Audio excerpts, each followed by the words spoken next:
जुबान का दर्द।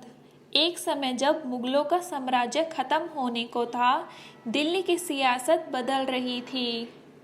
तब सभी प्रजा घबराकर इधर उधर शरण ले रही थी, खासकर कला क्षेत्र के लोग। सभी शायर जिन्हें पता था कि जब उनकी रोजी रोटी का भी बस अल्लाह मालिक है।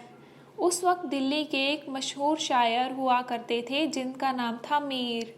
एक दिन मीर भविष्य की चिंता में सर झुकाए बैठे थे। तभी राहगीर गुजरा। उसने रुककर चिंता का कारण पूछा।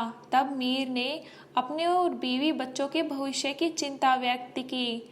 तब उस राहगीर ने मार्ग सुझाया। उसने कहा, अभी भी इलाहाबाद में मुगल राज है, वहाँ आप जैसे महान शायर की ज़रूरत है, आपको वहीं निकल जाना चाहिए। मीर को यह बात ठीक लगी और उन्होंने दिल्ली से रवानगी लेने का तय किया।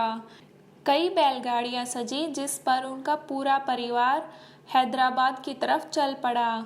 सफ़र कई महीनों का था, जिनमें कई शहर, कई संस्कृति के दर्शन के बाद मंजिल मिलनी थी। आज का वक्त नहीं जो मिनटों में ही उड़ान भरकर दूरियां मिटा दे। मीर भी उस सफ़र पर निकल पड़े। कई जगह पर रुकते हुए वे आगे बढ़ रहे थे। कुछ दिनों के सफ़र के बाद उनकी पोती ने उनसे बिगड़ी हुई उर्दू में कुछ बातें कही, जिससे मीर सदबद रह गए। उन्हें एहसास हुआ कई संस्कृति और भाषाओं के मेल से उनकी पोती की भाषा बिगड़ गई है। उर्दू के महान शायर के लिए यह पल अत्यंत दुखदायी था। जिन्हें भाषा में प्रचुरता हासिल थी, उनकी पोती उसी भाषा का अनादर कर रही थी।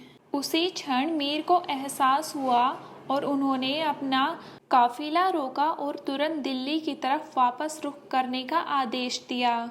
जिस पर उसकी बेगम ने पूछा, आपने फैसला भविष्य के लिए लिया था, अब आप पीछे क्यों जा रहे हैं? जिस पर मीर ने जवाब दिया, बेगम, तुम्हें रोजी रोटी की पड़ी है और यहाँ जीवन की दौलत लुटे जा रही है। लाखों की जुबान बिगड़ रही है। दिल्ली में खाने को मिले न मिले, हम भूखे रह लेंगे, कम से कम लाखों की जुबान तो सलामत रहेगी।